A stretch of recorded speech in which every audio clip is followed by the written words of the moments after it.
Before taking the head coaching job at Baylor, Dave Aranda was widely regarded as one of the top defensive minds in all of college football. Saturday, in the loss at Iowa State, this defense, which has kept the Bears in games late, finally looked like it was starting to take shape. After 3 interceptions of Cyclone quarterback Brock Purdy, Baylor has now picked off 6 passes this season. Aranda is thrilled with the progress the unit is making toward becoming a ball hawk defense. With as strong as the defense has been so far this season, that work will continue as the 4 final games play out. We want to be able to continue to build that style of defense. I think that starts in practice. When, these last couple weeks of practice that we've had, there's been a fair amount of that going on. And I think, it adds energy to our sideline and to the practice. And most importantly, it bleeds into our games. Baylor is currently scheduled to head to Lubbock this Saturday, kickoff against Texas Tech set for 3 p.m. The SEC has postponed Texas A&M's game scheduled for Saturday against Tennessee to December 12th due to COVID-19 issues within the Aggies program. Yesterday, A&M shut down in-person activities while it retested the entire program after 3 positive tests after the Aggies returned from South Carolina. LSU Alabama was also postponed by the conference. Friday night, Harker Heights will look to upset first-place Shoemaker and bolster its playoff profile on District 12 6A. This as the Knights look to make a late charge to cement their place in the playoffs that so many expected them to have before the season. Heights is up against it, though, when it faces the Gray Wolves. Jerry Edwards' squad will have to limit Shoemaker's speed, something nobody has figured out a way to do. And he knows that's the best path to a win Friday night in Killeen. Well, they got a track team out there playing football. They got 4 or 5 guys that can just take the ball at any moment's notice and take it to the house. And so what we got to do is try to slow them down the best we can, try to limit their scoring opportunities.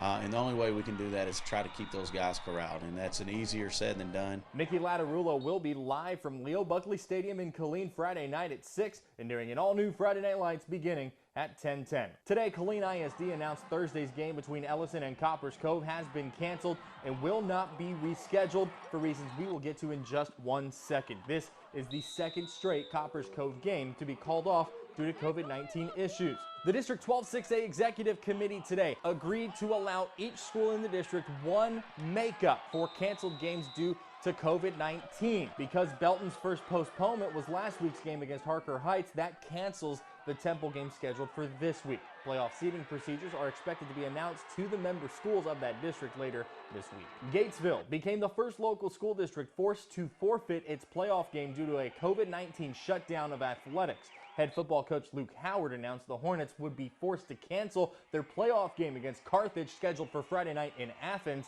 Athletics as a whole will be shut down through Monday. With now just 15 days until the start of the 2020-2021 college basketball season, the AP released its preseason rankings for the women's game, and on it, the Lady Bears of Baylor were ranked 4th. And while we always know Baylor will have a solid squad coming into the season, there's so much more this season that we just frankly don't know. Hall of Fame coach Kim Mulkey says her team is preparing for a season of differences. Normally, everyone will play roughly the same number of games. That's out this year. Normally, the season starts the same week as the election. That's also out this year. So her message to her players as the Lady Bears push toward a Final Four: control what you can control. I don't know if nervousness is the word to use, but it's just the unknown. We're all creatures of habit in athletics, and we're used to planning ahead, and you just can't do that. And I just tell them that a lot of this is out of our control. The Lady Bears open the season November 25th against Central Arkansas. That's it for sports. 6 News at 10 will be right back.